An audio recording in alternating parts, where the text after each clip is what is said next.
नेहा से अलीशा बनने की कहानी, सच्ची तलाश।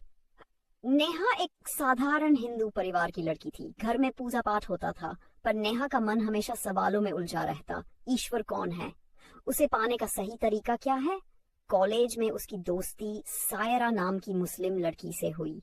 सायरा को देखकर नेहा को इस्लाम के बारे में जानने की जिज्ञासा हुई।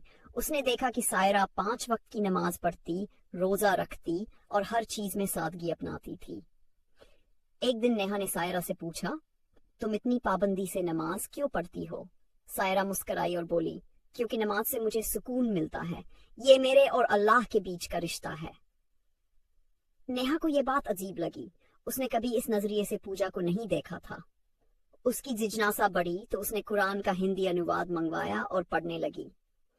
जैसे जैसे उसने पढ़ा, वैसे वैसे उसे महसूस हुआ कि इस्लाम सिर्फ एक धर्म नहीं, बल्कि एक पूरी जिंदगी जीने का तरीका है। धीरे धीरे उसका झुकाव इस्लाम की तरफ बढ़ने लगा। उसने सायरा से और सवाल पूछने शुरू किए, मस्जिद जाने लगी, उन धार्मिक विद्वानों से मिली। जब परिवार को यह पता चला तो वे बहुत नाराज हुए। माँ पिता ने समझाने की कोशिश की, लेकिन नेहा के सवालों का उनके पास कोई ठोस जवाब नहीं था। नेहा ने उनसे कहा, मुझे इस्लाम में सच्चाई और शांति मिली है और मैं इसे अपनाना चाहती हूँ। कई महीनों की सोच विचार के बाद उसने इस्लाम कबूल कर लिया और अपना नाम अलीशा रख लिया। जब उसने पहली बार कलमा पढ़ा तो उसकी आंखों से आंसू निकल पड़े। उसे लगा कि उसकी तलाश पूरी हो गई है। आज अलीशा अपने फैसले से खुश है। उसने अपने परिवार को छोड़ने के बजाय उन्हें समझाने की कोशिश की।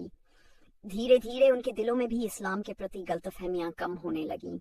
यह सिर्फ धर्म बदलने की कहानी नहीं, बल्कि सच्चाई की खोज और दिल को